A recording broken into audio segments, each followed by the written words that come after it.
Over the last 25 years, downtown DC has become a premier destination. Commerce, entertainment, activation, culture, diversity, historic landmarks, unparalleled mobility, and world-class parks, all in the nation's capital. Home to 24% of the region's jobs, downtown DC averaged a net fiscal impact of $633 million over the past 3 years. Like all urban centers, downtown DC was battered by the effects of the COVID-19 pandemic. Yet, through it all, we have been resilient. 2021 was a year of recovery, and thanks to nearly $3.3 billion in federal and city pandemic relief funds, as well as tremendous support and resolve from the private sector, downtown DC is on the rebound. Some challenges persist. As the way we work continues to evolve, new opportunities are emerging. What is the state of downtown DC, you ask? Key indicators suggest we're on the rebound. But investment is needed to expedite recovery, and opportunities exist to take us to higher heights. Overall, the future looks bright. Downtown DC. Recovery. Rebound. Reimagined. And now, welcome to the stage, Acting President and CEO of the Downtown DC Business Improvement District, Jaron Price.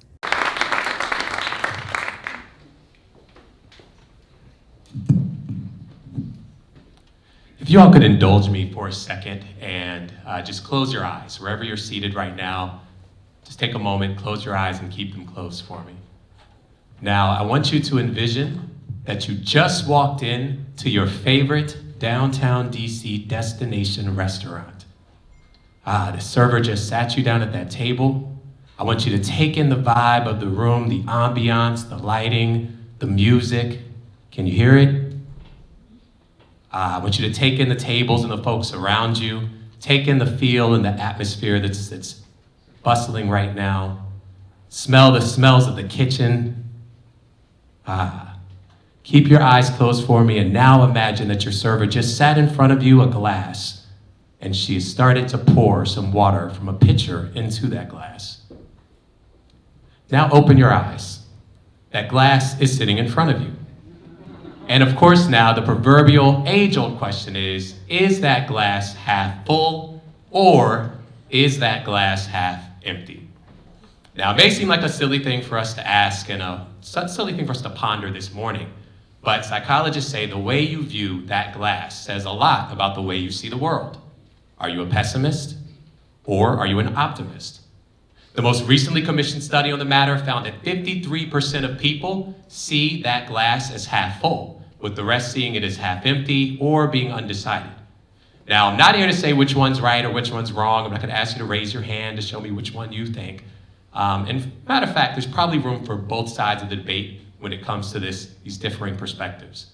But what's most interesting to me about this question is that research says that those who see it as half full have certain character traits that are more likely to be attributed to them. What are those character traits?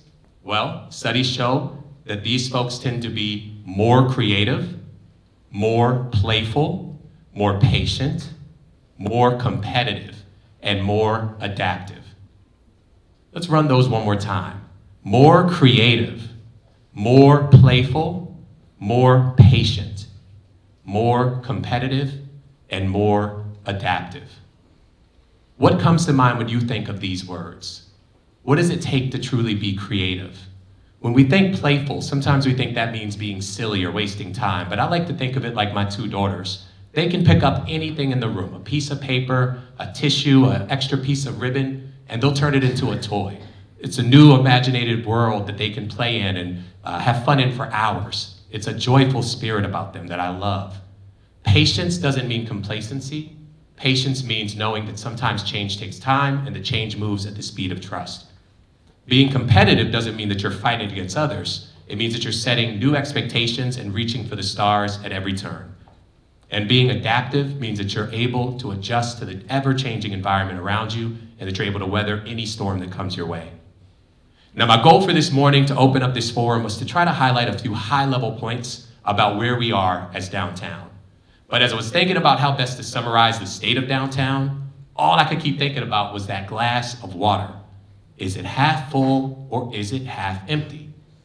Well, I'm here to tell you that if the downtown was a glass and somebody was pouring water into it, it's probably somewhere right in the middle. In fact, our most recent data shows that we are at 47% of pre-pandemic overall economic activity, so just about under the halfway mark. But as we've analyzed and poured through that data to determine where we are, and as we reflect on all of the challenges that we have overcome, from the uncertainties and the fear of the 2020 onset of the pandemic, to the ups and downs, fits and starts of the pandemic and its variants throughout 2021, and even the hopefulness through the first 5 months of 2022. We can say and firmly declare that downtown DC's glass is half full. And that's not based on some kind of blind optimism, and it's not us trying to look at things through rose-colored glasses. In fact, key indicators show that good things are happening. Some of those things include the fact that we have $1.2 billion worth of development currently underway. And this is the first time we've crossed the $1 billion mark since 2018. And add to that, there's another $1.3 billion worth of projects in the pipeline. Office to residential conversions are happening, accounting for more than 2.5 million square feet of commercial office space currently under transformation and bringing about almost 2,500 new residential units in the downtown area. People want to live downtown. Our downtown condo prices hit a record high of $719 per square foot. And further, apartment rents hit a record high of $3.49 per square foot per month. Not only do people want to live downtown, people also want to eat downtown because our restaurant scene is booming. And the recent restaurant sales, we look over the year's worth of data that we are assessing, restaurant sales are now standing at 114% of pre-pandemic levels. Our hotels are also doing well. They've jumped up to 88% of pre-pandemic levels as of May, which is a far cry from where we were this time last year. And the Capital One Arena and the Warner Theater are both examples of cultural and entertainment venues that are now operating at over 95% of their pre-pandemic levels. And there's so much more that I could say to you today. A lot of great facts, a lot of good indicators that are showing progress in the right direction. And all of that is highlighted in our State of Downtown report that we'll share with you in just a moment. But I have to say, there are still some challenges. Now, we continue to see record office vacancy rates, a challenge we experienced even prior to the pandemic. And on average, we are only seeing about 36% of our workers in their office each day. Although, one slight bright spot that I'll mention, and this isn't reflected in the report, but just last week we had a daily record of 47% of our office workers being back, which is hopefully a sign that things are starting to move even further into the right direction. Now, this has caused our office serving retail to suffer, and we've seen a decline in non-restaurant retail. We've also begun to see a slight plateau in our overall pedestrian foot traffic. And additionally, Metro ridership is significantly down, and that is due to a myriad of challenges and the changing patterns in which people are now working from home and working partially in the office. And of course, I'd be remiss not to mention the issues of homelessness, encampments, and perceptions of public safety also continue to present a challenge. Now, if 2020 has taught us anything, it has taught us that downtown DC knows how to be resilient in the face of challenges. And I believe we can be resilient through those challenges. I personally am an eternal optimist and will always see that glass as being half full. And I believe that we can achieve anything is possible for the future of downtown. And we will continue to push forward. We will lead with optimism. That optimism will be undergirded with hope. And we will move forward charged by innovative thinking and fueled by bold actions. We will be more creative. We will be more playful. We will be more patient. We will be more competitive. And we will be more adaptive. Now, our overarching theme for today's forum, and in many ways what we found to be the story that the data is telling us in the report, is that it's really marked by three specific words, all starting with the letter R. The first, recovery; the second, rebound; and the final word, reimagine. Now, the data shows us that extensive relief efforts by both the federal and city government and support from the private sector that started in 2020 began to take hold and have real effects in 2021. This set the stage and the pace for gradual recovery. Despite some of the ups and downs caused by the Omicron and Delta variant of the COVID-19 pandemic, and thanks to advances in the availability of vaccines, boosters, and rapid testing, some of our data shows that certain sectors within the downtown economy are solidly on the rebound. And still, other areas that may be lagging leave some room for creativity and space for innovation that will call for us to reimagine downtown as we know it and begin to adapt to a new future. But I believe that together we can make this happen. Now, I feel like it's appropriate that we're here at the Woolly Mammoth Theater. That very much felt like the closure of Act 1. So we're gonna take a brief intermission before we go into Act 2. No intermission, just kidding. But we're gonna go right into the rest of the program for today. And I really just wanna make sure that we get this forum started and started off right. So I did not say good morning, so let me just rewind a little bit and say good morning to each of you. Thank you so much for being here this morning. It is so wonderful to be here in person with you to commemorate our State of Downtown Report and Forum. And I officially wanna welcome you to the 2022 State of Downtown Forum.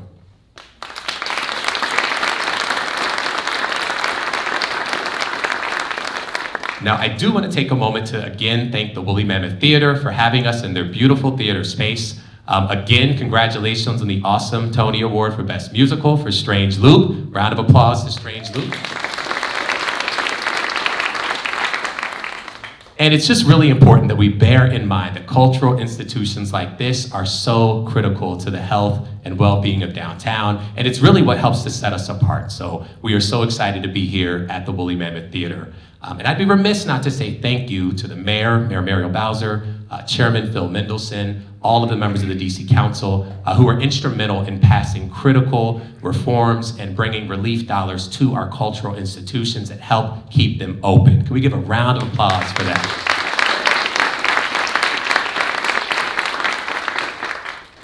So now I want to say a little bit about the State of Downtown Report. So it's officially the 2021 State of Downtown Report. And at the conclusion of today's forum, you will receive a copy of the report, and it will be made available on our website this afternoon as well. Now, I see a lot of familiar faces around the room. Wonderful to see you all this morning. Many of you may be familiar with the State of Downtown reports that we've released in the past. One thing that's a little bit different this year from prior years is the timing. So typically, State of Downtown comes out in April, and it reflects data from the prior calendar year and then the first 3 months of the new year. This year, because 2021 was a year unlike no other, and we had so many fits and starts due to the variants that were at play, we actually thought that to give a clearer and more beneficial picture of what's happening, it made sense to extend that timeline just a little bit longer. So this year's report, the 2021 State of Downtown, reflects the 2021 calendar year, plus dates all the way through May of 2022. So I wanted to make sure to make that distinction. Now, the other thing that I want to make sure that you're aware of is that you'll have an opportunity to delve deep into all of the data that's in the report, and I strongly encourage you to do it as soon as you receive the link. I will tell you and can attest, as we've been going through the editing process, it makes for great bedtime reading, so I strongly encourage you to do that. And then I'm also just super excited that we're here today to talk about some of the key data and performance indicators that are so helpful for us to think about the health and future of where we're going as a downtown. Now, our focus for today's State of Downtown Forum is really going to be on the heart of our guest speakers and the amazing panel of experts that we have pulled together for today, who you will hear from momentarily. But first, it is my distinct pleasure to introduce our first guest speaker for today. Now, in many ways, this person needs no introduction. If you are a native Washingtonian and a DC resident, you know this person. He listens, he's been consistent, and he is a true champion for downtown DC and for DC as a whole.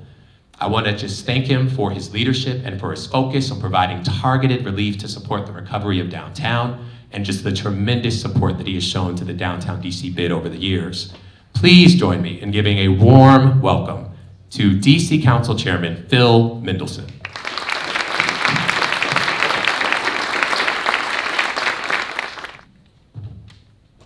Thank you, Sharon, and good morning to everyone.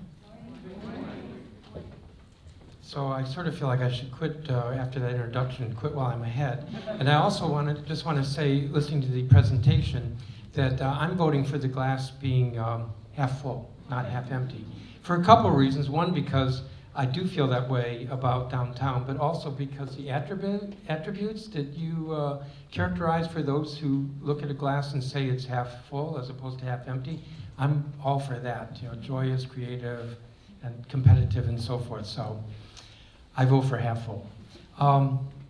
I do want to thank you all for being here and thank Sharon Price and acknowledge that this has been a difficult year for the downtown bid.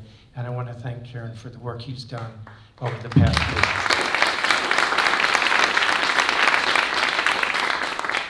I also want to say that I'm not alarmed, but I am concerned about the future of downtown. I'm not alarmed because DC is a great city. We have a lot going for us, and as Sharon went through, there are a lot of positive signs with regard to downtown. Still, as he noted, office vacancies are at record highs. The federal government has not come back fully.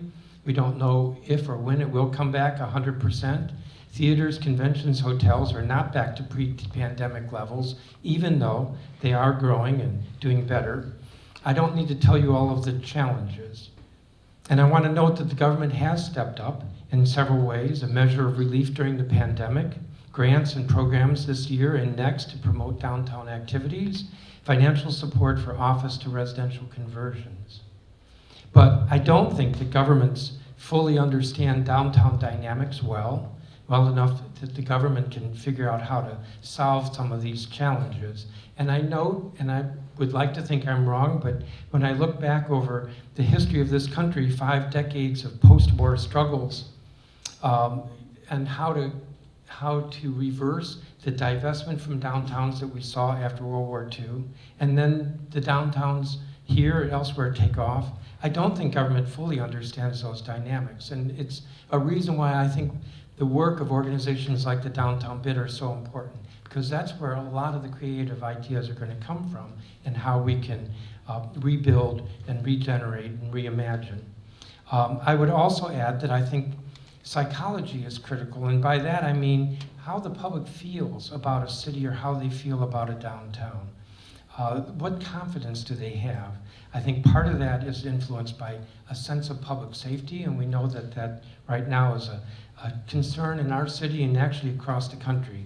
And it's a challenge that we have to solve because people have to feel safe and comfortable and confident wherever they are in the city, and especially downtown.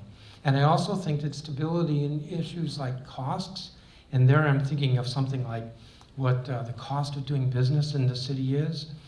We've reestablished, the mayor and I appointed members to a new tax revision commission to be chaired by former Mayor Anthony Williams. I shouldn't say to be, it has been established and it is being chaired by him.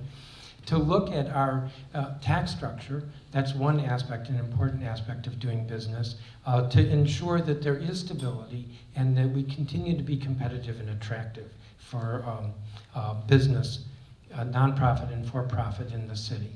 At any rate, I'm here to show my support and to thank the bid, thank you all for being here, and to celebrate the glass half full. Thank you.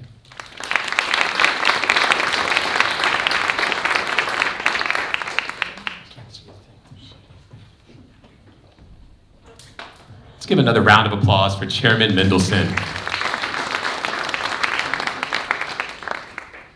Now, in addition to individuals who need not any introduction, it is my pleasure to introduce you to our next guest speaker. This person is someone who I will say is a true champion for all of Ward 2 and specifically for the downtown community.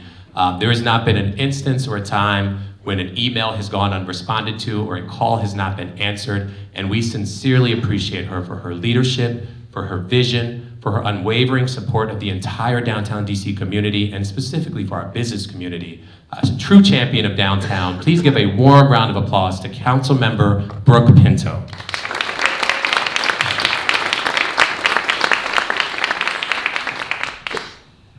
Well, good morning. Thank you so much, Jaron. And it's especially great for me to be back because pre-pandemic, pre-joining the council to represent Ward 2, coming to Woolly Mammoth was one of my favorite activities.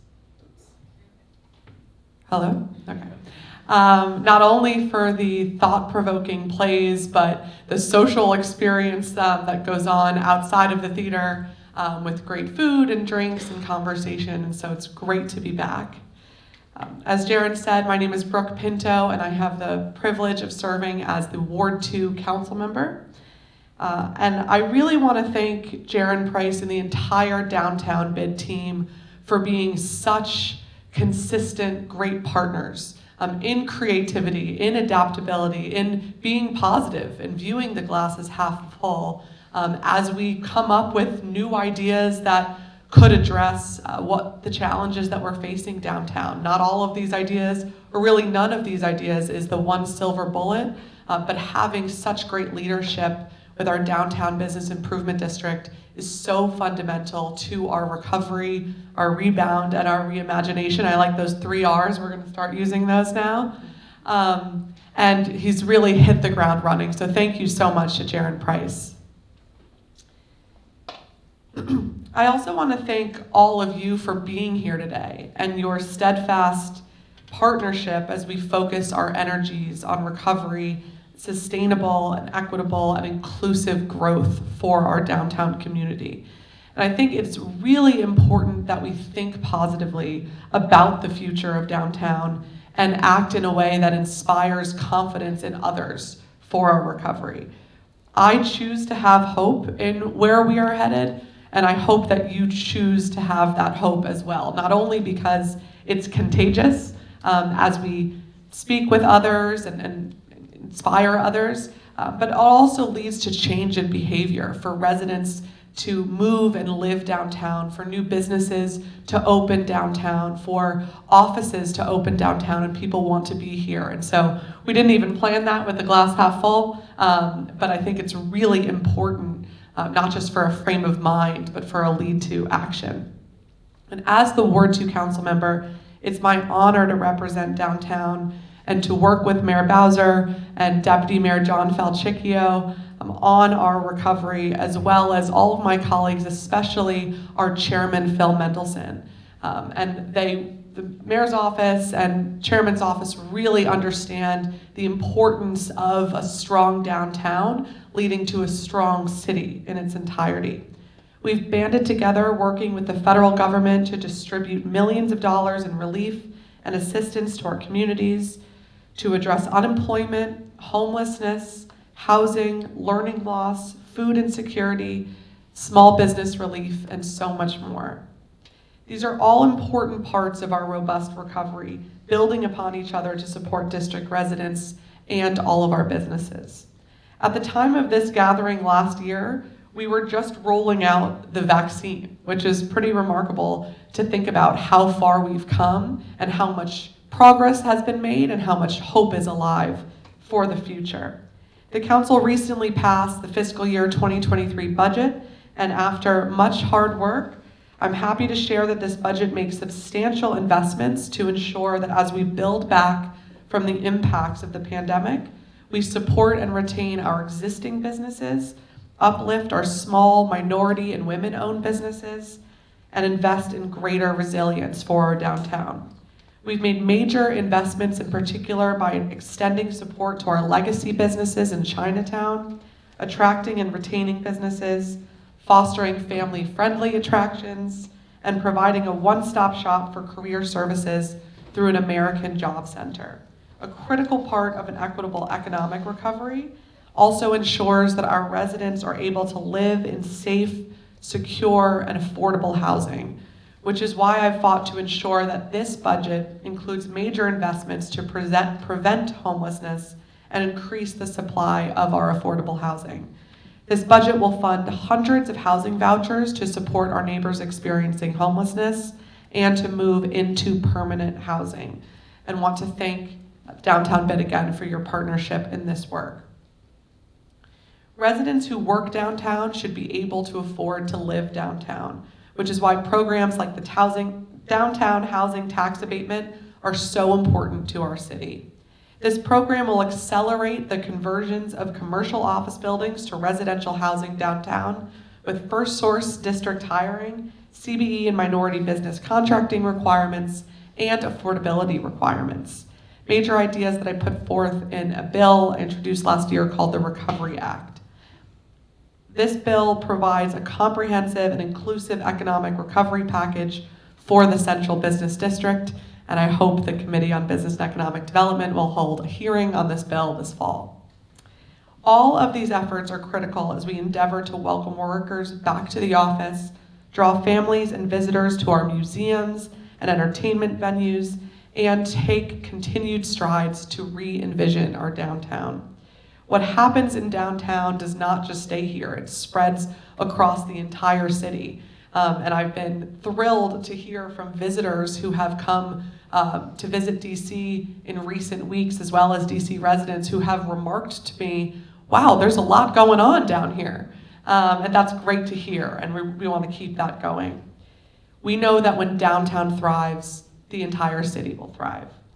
And working towards a full recovery, rebound, and reimagination, again, to steal your 3 R's, will continue to be our goal and priority. And thank you all for being here and recognizing the important part you play in your individual actions and continuing the conversation to inspire confidence in our downtown community. Thank you. Thank you again to Councilmember Brooke Pinto. Can you give her one more round of applause? When we talk about bold vision and innovation, you just saw 2 examples of what it takes at the leadership helm, and we're so grateful to have Chairman Mendelson and Councilmember Pinto as true champions of downtown DC. Now it's time to get into this panel, and I'm so excited by the guests who we have here today. I'm going to take a quick minute to introduce them as they make their way to the stage. Our moderator for today is the incomparable Alex Orfinger, who is the publisher of the Washington Business Journal. After serving as executive vice president of the American City Business Journals for several years, Alex has returned to the role that first brought him to Washington, D.C. He's excited at this important moment to help the Business Journal be at the center of conversations around economic recovery, income disparity, systemic racism, and why these issues must matter to the business community. And we are so excited to have him here today leading our panel. Can we give him a round of applause? It is also my pleasure to introduce you to our panelist, Deputy Mayor John Falchicchio. John Falchicchio serves as the Deputy Mayor for Planning and Economic Development in the District of Columbia, and as Deputy Mayor, Mr. Falchicchio is responsible for the district's economic development strategy, overseeing a multitude of aligned agencies, as well as managing the city's portfolio of real estate development projects that drive economic development in communities that deliver affordable housing, jobs, and amenities to district residents. Please give him a round of applause. Our next panelist really needs no introduction because he's an awesome partner. I want to introduce Elliot Ferguson. Elliot Ferguson serves as president and CEO of Destination DC, the official destination marketing organization for Washington, D.C. A 30-year veteran of the travel and hospitality industry, Ferguson leads Destination DC's efforts to generate economic opportunity for the district through meetings and tourism, overseeing the organization's convention and tourism sales, marketing, finance, and business development operations. Let's give Mr. Ferguson a round of applause. Up next, we have Hillary Goldfarb. Hillary is the Senior Managing Director for the Rockefeller Group. In this role, Ms. Goldfarb leads the company's Mid-Atlantic region, which is based here in Washington, D.C., with primary responsibility for growing the company's development portfolio through the sourcing of multifamily, office, and mixed-use projects, adding to the company's current development pipeline of approximately 17 million square feet. Let's give her another round of applause. And last but certainly not least, we're joined by Michael Abrams. Michael Abrams serves as the Managing Director at Folger Pratt, and in this capacity, he's responsible for executing the investment strategy for value add and development projects in Maryland, DC, and Virginia across all product categories. Michael has more than 30 years of experience in commercial real estate development and investment, and has been a principal in the construction or acquisition of over 2 million square feet of real estate. Let's give him a round of applause. And now, Alex, I turn it to you to lead us in our panel discussion this morning. Great. Well, good morning, everyone. Good morning. It's a real pleasure to be here with this panel, and I hope my microphone is working. No. Is it working? Excellent. Gotten off to a good start, so I'm just going to use my loud voice, okay? So we have a lot to discuss this morning. We heard a lot of the facts and figures about economic activity being at 47% roughly of pre-pandemic level. Less than 40% of workers are back in the office, give or take a little bit. There's a lot of storylines that are embedded in this downtown bid report. So I want to start with a sort of a lightning round question, an opening question for you. Just answer this quickly. As you look at the data, and I know you haven't looked closely at the data, what surprises you most on the positive side for the data? John, you want to take a look? Sure. So I guess the biggest thing for me is getting office workers back into the office is really, I think, what's going to sort of catapult us. So the fact that, and I think it's post-report, but the fact that we're at 47% is a good sign. And also, we should know that the watermark is not necessarily that we get back to 100%, because that's never what it was pre-pandemic either. So I think we just want to make sure that more of the workers are coming back. I think the pandemic obviously changed everything about how we work. So we just have to make sure that more of the workers get back more of the week. Elliot, what jumps out at you as just a data point that's just strikingly positive? Hello. All right. Nothing really surprises me. I think that we're fortunate that we are in a better position than we were 24 months ago. I think the overall optimism is tied to perhaps in 2020 when we thought this was short term and then we realized it was long term, that the outlook was that it would take much longer to recover. And fortunately for us, we've seen some gains in a shorter period of time. So I'm very optimistic about where we are. Glass half full. We have a lot of glass half full people here today, but I'm going to try to. Hillary, how about you? What makes you optimistic? Well, what astounds me is that I'm credentialed to grace this illustrious stage. And I would like to thank the Downtown Bid, because it is only such a forum and a data-driven type of event. Certainly no theatrical credentials, so thank you, Downtown Bid. Like Elliot, we track in a real-time basis a lot of the downtown facts and figures. I would like to share, actually, it's a national stat that I just very recently realized, which is the Construction Producer Price Index, which measures cost, and it excludes labor and land, is 3 times CPI. So what that means in this 5 minutes, it's a 20% year-over-year cost increase. And as that speaks to if we can build our way towards a recovery, I mean, it's a very surprising figure. Yeah, shocking. Michael, how about you on the? So I think the recovery of the residential real estate market, the rental market in particular, I think has been quite dramatic, and I think that that bodes well. I think the recovery is going to be driven more from the residential side of the market than the commercial. I think we have a lot of systemic issues in the commercial market that are just outside of the pandemic and the episodic nature of the pandemic. But I think the number of people that want to live downtown and play downtown and participate in the activities of downtown, I think that aspect of the recovery is most promising. Yeah. I'll actually second that comment. I moderated one of these panels in the height of the pandemic, and the vacancy rates for residential were in the 20% zone. And now I think this report is going to be showing a 3% residential vacancy rate, which was really an astounding number to me. Let me look at the other side of this coin, if you don't mind. What is it that worries you the most? What does keep you up at night? on the negative side about the recovery here in downtown. So Hillary, I'm going to turn to you first. I'm not going to just do this random. No, absolutely. I think there's two things. I think it's, should I use this? Okay. Two things. First and foremost, it's, as some of our earlier speakers said, it's the perception of public safety. It is a prerequisite number one. I think the second is the overall office vacancy rate. Look, we have to cut the vacancy rate in half, which means leasing 10 million square feet citywide. That's not specific to the downtown bid. And so we will need every tool in the toolbox to achieve that. It's not simply conversions to residential. There's a whole suite of arrows that are needed to achieve that. Yeah. Well, we're going to dig into that a little bit as well. Elliot, how about you? What keeps you up?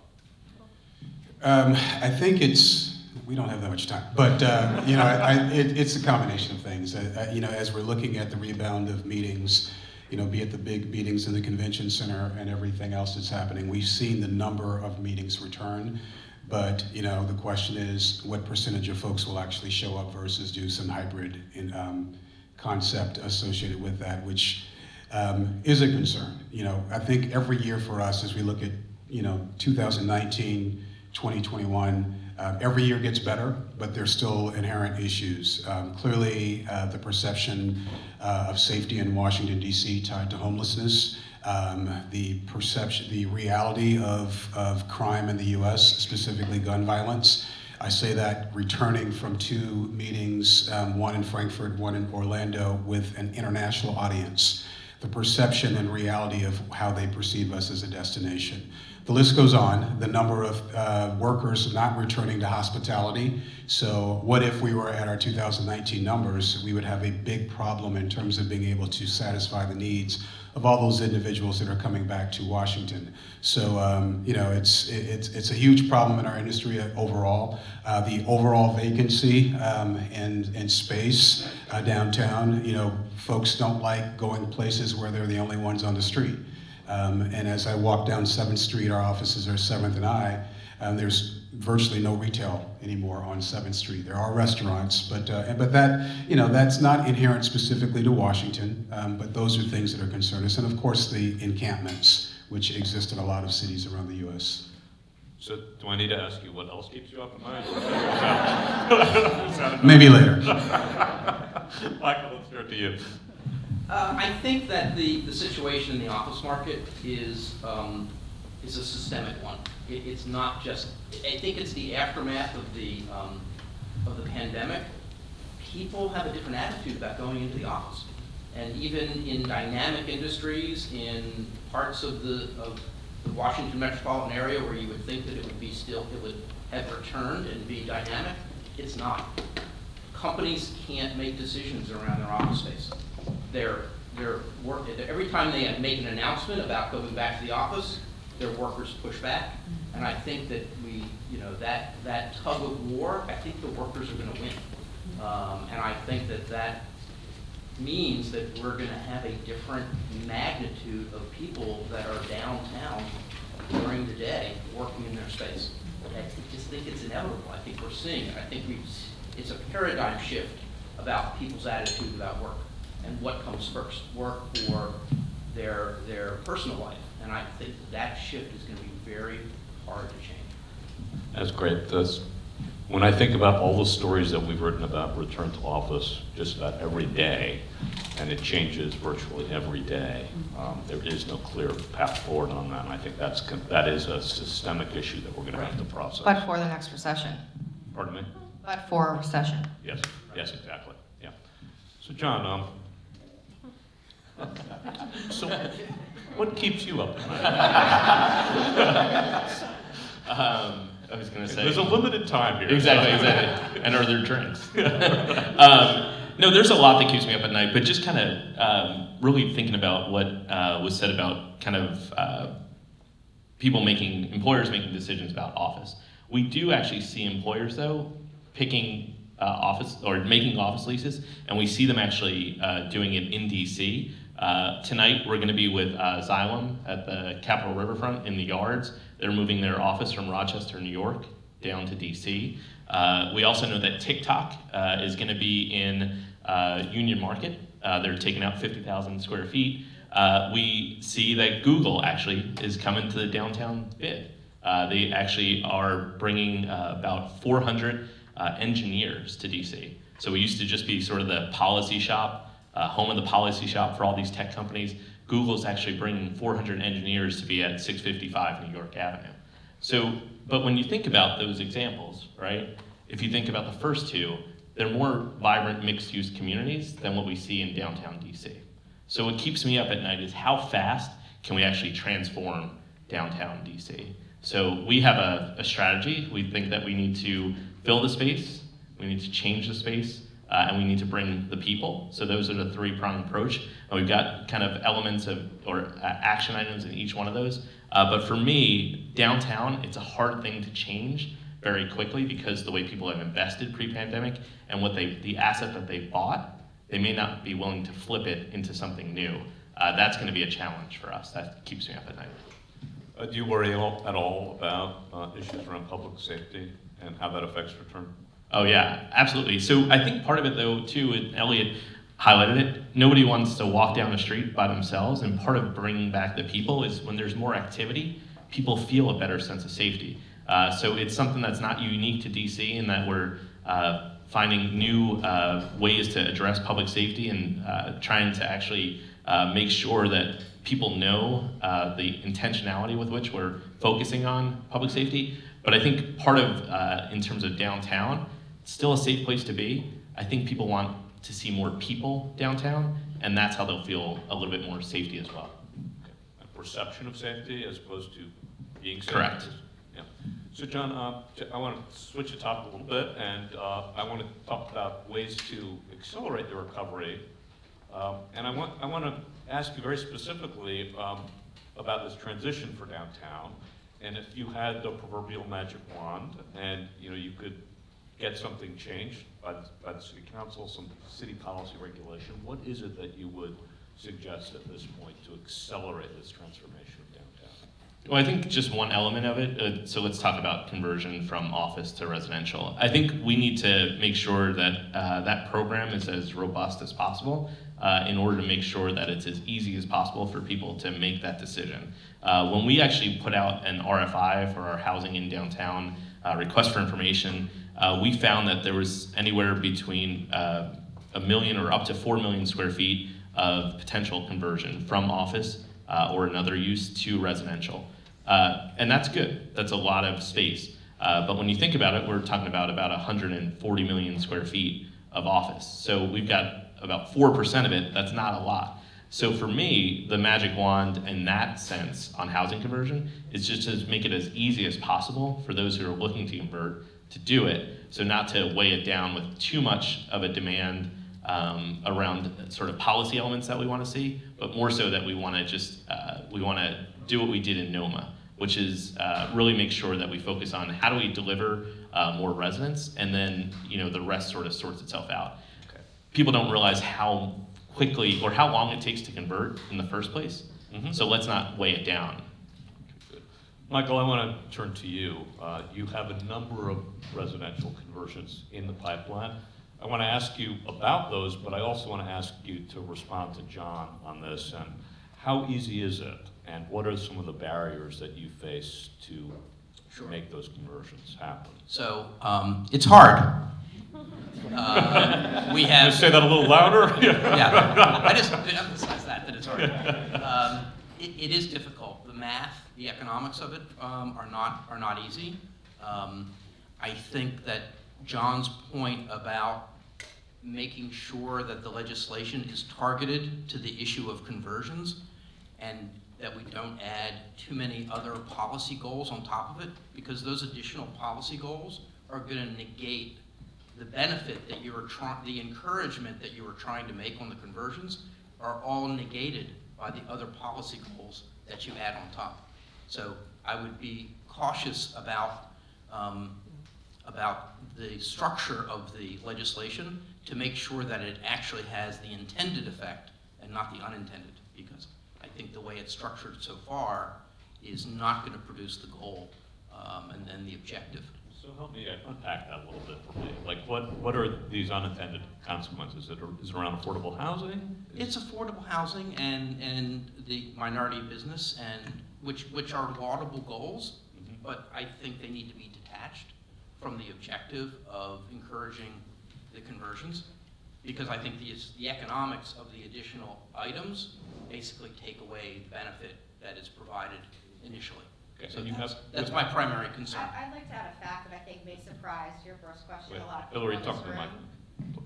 Over the past 2 years, there have been 26 separate legislative and other rulemaking proposals that directly impact multifamily and commercial real estate in DC. The regulatory impact on development is real.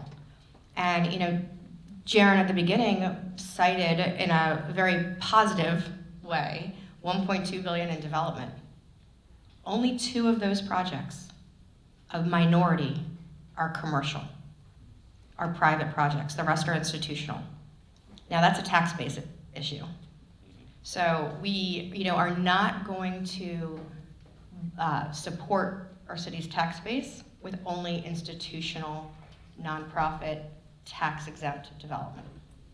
So Hillary and Michael, I want to ask you both this question, though. Yeah.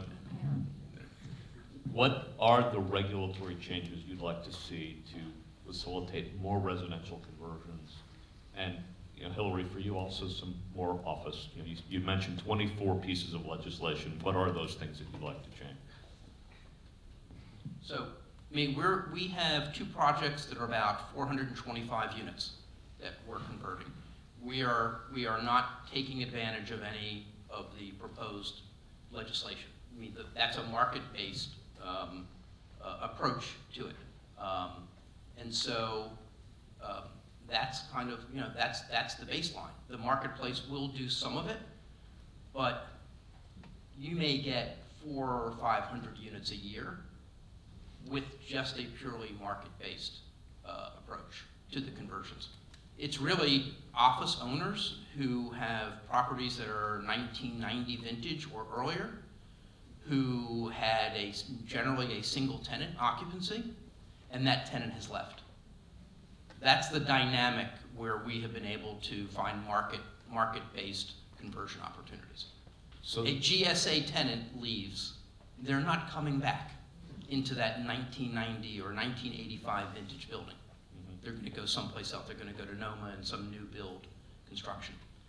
And those landlords, those owners of those buildings, when they look at the economics of converting them back to office, they're not sustainable. The risk is just not worth the reward. And so that's where we're finding that there's an opportunity to do these conversions. But that's the only dynamic we have seen where that works in the marketplace. So if you want to accelerate that, you really just need to focus on how do you get more of those landlords who have empty buildings to be willing to make that switch. Okay, thank you. I'll let you move on to the next question because we're time constrained. No, I'm gonna turn on to another question. I will not ask that Well, question. before you go to that too, the other thing about that is that when we do actually see a conversion Right. from that like Class C office space, right, to a residential, for the district, it actually means that we see more tax revenue from that new residential than we would because of the income tax and the sales tax that are generated by those new residents living there than we would if that office sat vacant. Right. So for us, And the value. kind of clearing the way is that there's a value to us in the bottom line of the district Yeah. by seeing those conversions happen. Yeah, Hillary, I'm gonna stick with you though anyway, though. Okay. Hillary, you've got this great project going on at WMATA headquarters. Okay, it's a trophy office building that you're planning for the site. Given all the data that we've just seen about return to office and the low numbers of workers, why do you remain so optimistic about Because I downtown? see the glass is half full. Wait, no. No, Microphone. look, Microphone, yep, thank you. with my partners at Stonebridge, I do think that a lot of the underlying market dynamics that John and that Michael have just addressed, it is a highly bifurcated market, and the best product continues to perform well. And we truly believe that the opportunity to redevelop, we're talking about 600 Fifth, which is the existing Jackson Graham building, right across the street from the National Building Museum. And with our design partners at Picard Chilton, we are adding 3 floors and completely repositioning, redeveloping it into a next generation office building. And so, you know, I think that part of the finesse, part of the optimism, part of why we do what we do is taking some very difficult macro trends and on a, you know, very strategic micro basis why that can work. And I do think, John, for where you sit, that's the biggest challenge, especially with office to residential conversions, is that each project is so idiosyncratic. You need the right dimensions, you need the right site constraints, you can't have underlying infrastructure. And so, you know, John, I'm in awe and I admire because finding that one size fits all policy solution is just a challenge. So it is why all of us sitting on the stage today are perennial optimists. Okay, Elliot, Mr. Optimist over here. Tell us a little bit about what the convention and tourism business will look like in 2023. All right. So we're going to do this year and next year. Yeah. And when do you estimate we'll get back to pre-pandemic numbers? All right. And Break it down a little bit. And you know, the conversation about office conversions, I mean, from our perspective, it's so important for visitors to be in an environment where it's a 24-hour feel. You know, when you're in Southwest Washington, there's so many amazing things that are happening near the wharf, but on a Saturday or after 5 o'clock on any day, it's a dead zone, and that's not very cool. You know, so as we're looking at the conversation that we're having in terms of space, office space, we realize that the bottom level of most office space is retail to a certain extent. So that's important to us as well for visitors. Optimistic about 2023. There are certain realities about our business. You know, one, we generate $800 million in tax revenues for the city, for you know, the stakeholders, elected officials to focus on needs of Washingtonians. So as we talk about economic development, we're tied to that person that's coming for 3 to 5 days. What's happening now is that we're having a larger number of domestic visitors, especially leisure visitors coming. And that's good. You know, we want people from the U.S. to travel. We love y'all, but you know, we're an economic development organization. So who stays longer, who spends more? The international market. Who's not traveling right now? The Asian market. The number one market for us is China. John knows this. Every Chinese visitor on average spends about $6,000. They're not traveling because when they go back home, they have to quarantine for 10 days. So therefore, and they don't work from home. So they're not traveling out of Asia. The optimism is tied to the fact that we're seeing a rebound in domestic visitation, which is good short term. We're also seeing, I see Steve Schwartz with Events DC, we're seeing a rebound of larger meetings. We're seeing a lot of interest for short-term meetings, Google and others that are looking at us versus looking further out. And though the international market is probably not going to rebound until 2024, we're still optimistic, especially with the rules tied to not having to test before physically getting on a plane, because that limited the number of international visitors. So in each category, extremely optimistic as we look at the return of the market. Probably by 2024, late 2025, we'll be back to 2019 numbers. John, I want to turn to you. You go back to the office space issues a little bit. You know, you talked about Google and TikTok relocating or expanding downtown. When you look at the city as opposed to in context of the region, what is the city doing, if anything, to attract large commercial tenants to either relocate or expand downtown? Yeah, so we actually are working with the Washington DC Economic Partnership. When we think about the Washington DC Economic Partnership, we kind of think of ICSC and going out to Las Vegas, bringing back retailers, and that was really one of the main focuses actually for the last 20 years. So one of the capacities that we're adding at the Economic Partnership is actually site selection and making sure that we're in the same conversation with employers who are looking to locate offices. So that is one thing we're doing. Council also added some more capacity in DEMHEAD for us to actually do some of that work too, to reach out to industry and bring them back. We also have a new tool for downtown, which is the Vitality Fund. So to try to attract and retain employers into the central business district. So we've got a couple new tools in the toolkit, but I think the big thing, and I promise I'm not trying to get them to tee off, but I need their help because there is a conversation that we need to have about the regulatory environment and the tax environment in DC that is a big hurdle for us. The reason why we see so many companies coming right up to the line, but then stopping in Northern Virginia and stopping in Arlington is because they cite, this is what they tell us, the tax and regulatory environment. So we have some work, we have some education to do on the council. When we actually see companies move within the region, we actually do pretty well. So companies that are already in the region, when they're looking for something new, think about Boston Consulting Group, which just moved from Montgomery County into the district. But when we see companies that are coming from outside the region, our batting average is not as strong there because they see us as a place where they don't want to try to navigate that tax and regulatory environment. Hillary, Michael, you both operate throughout the region. Do you want to react at all to that? To the competitiveness? I wind up with this. The competitiveness of the city versus the region.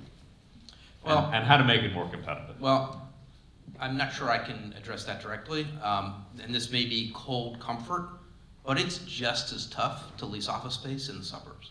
I mean, we have a building in Tyson's Corner, and again, the issue of employers being decisive is very, very difficult. They're getting so much pushback. They're not sure what quantity of space they need, and they're not sure what configuration they want that space to be in.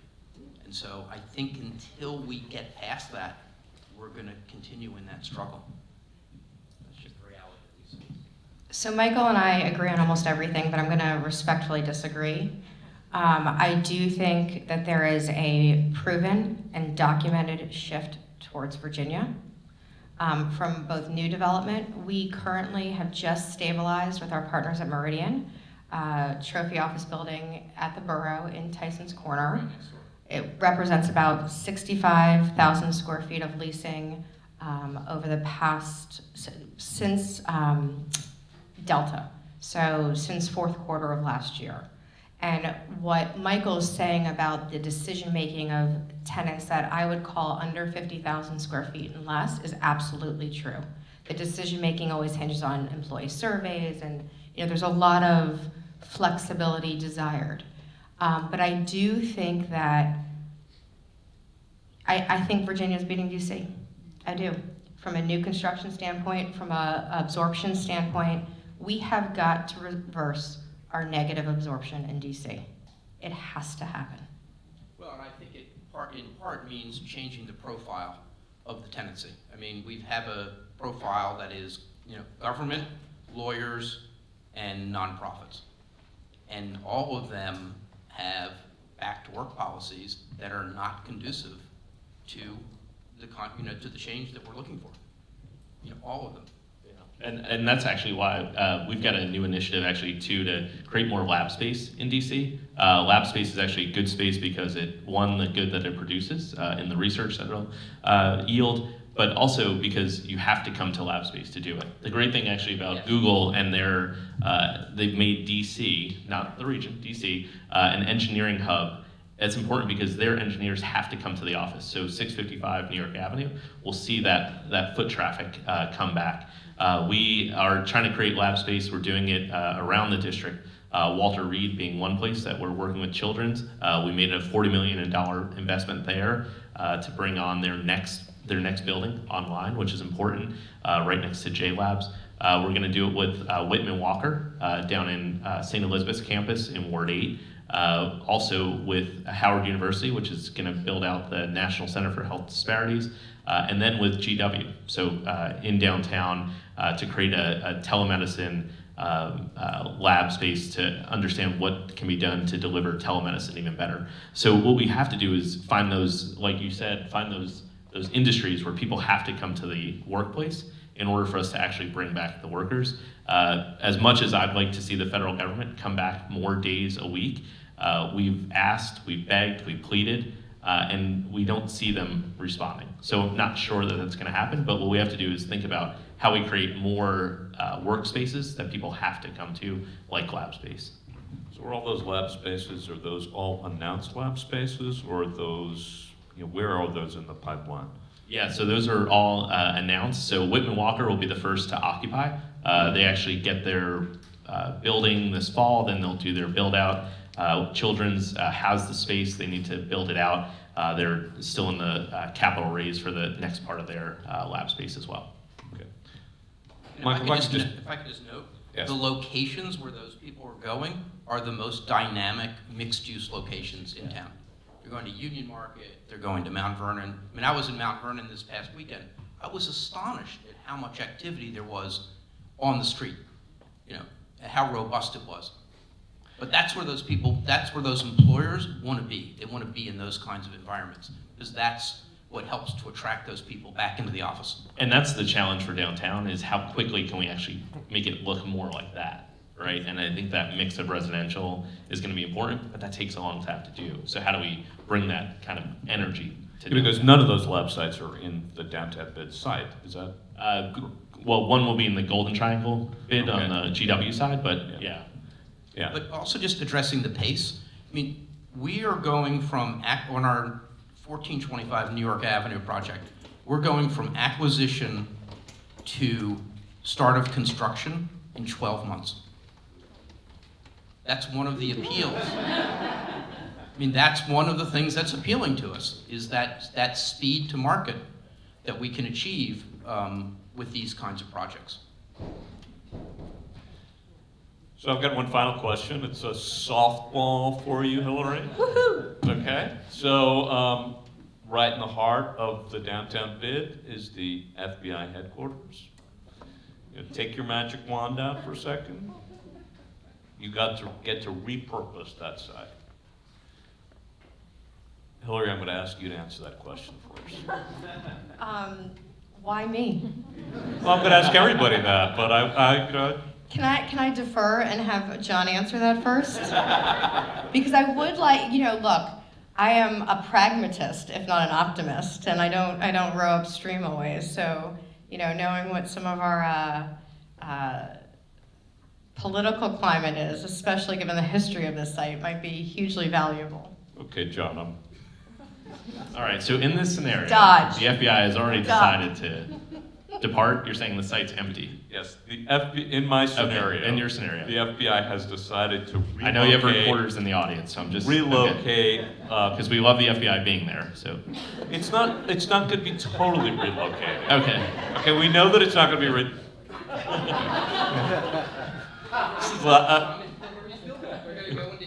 So here's where, okay, good. So they're good. Okay, they moved downtown. They moved downtown. Okay, great. Yeah. All right. Thank So you. thank Okay. you. Okay, Yes, great. yes. All right. So if you look at kind of bring another, if I could right? If I could Yeah. take another development and take it from where it's being built to downtown. So think about what Ackridge is doing at Buzzards Point, right? And creating a new kind of space that it is going to be great for what happens upstairs, but the street level activation is going to be amazing because of the sort of the retail spine that they're putting through the development.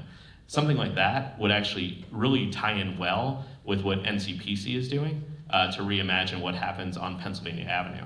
And then I know Capital One Arena is one that we want to keep downtown, but we should think about all the work that the downtown bid has done to kind of activate F Street. So if you kind of can picture this, I won't ask everybody to close their eyes like Jaron did, but coming from the FBI building, think of a spruced up Pennsylvania Avenue. Think about coming through a development that is on the FBI site where you kind of walk through a spine, and then to F Street, but think of F Street not as a vehicular place, but as a plaza that stretches all the way to Capital One.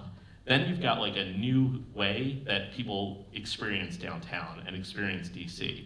That's how we should think about when we have an opportunity like the FBI building, or if we have that opportunity, that we actually like think about how it all connects together and makes it more vibrant, because like Michael said, if TikTok and Xylem are looking for places that look more like Capitol Riverfront or more like Union Market, how do we make downtown to look like those areas too?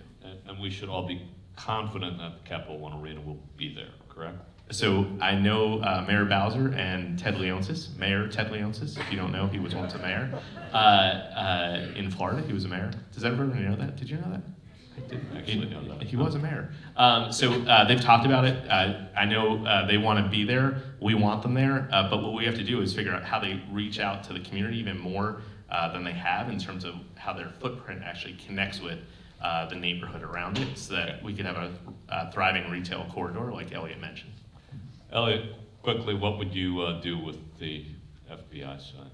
Move them. I think that when you really think about Pennsylvania Avenue, especially since the thoroughfare between one side of Pennsylvania Avenue to the other, where the White House is, has not existed in over 20 years, it really killed the vibrancy of Pennsylvania Avenue. And I moved here December 2001, so I've always lived with that. But when you think about a coveted street like Pennsylvania Avenue, there are not enough people to live there.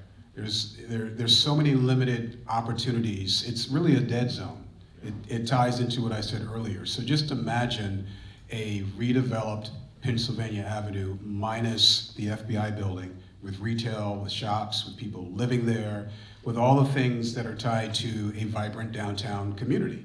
I don't dislike the federal government, but inherently, as we look at what happens with those workers when they leave at 5 o'clock, 4:58, those are the dead zones. Right. And 4:50. But for us, that is a problem as it pertains to the perception of Washington as a destination. I won't spend all the time telling you all how the global community perceives Washington, but that federal experience, which is somewhat a part of the reason why they come, it also resonates as boring to a lot of the global community. And so just imagine a Pennsylvania Avenue that's tied to something that's exciting and a place to be able to shop and eat and do all those fun things. Hillary, I'll ask you another question, okay? Good. Okay, so just quickly, what would it take to change the Wilmotto site to a residential site? Impossible? Yeah, I think this is and as Michael and I sort of have been rapping offline about, I think irrespective of additional height or public policy incentives, I think this is a site that is very unlikely to go residential. And actually, we, from a diligence standpoint, evaluated it. Mm-hmm. Not every site is created equal. Because it's a 200-foot long block, there's really no conversion opportunity. It's a fat brutalist footprint. So when you're then looking at a complete demolition and then new construction, there's a lot of Wilmotto infrastructure on site. So we sit on the Red Line Tunnel, there's cooling facilities for multiple nearby stations. There are site constraints on this site that really, the bar is high. Thank you. Michael, you're going to have the last word here.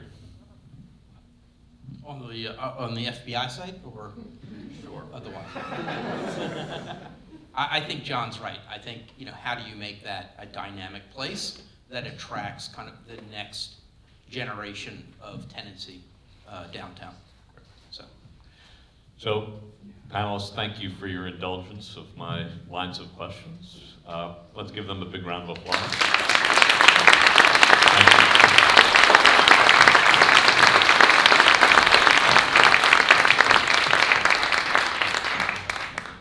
Thank you.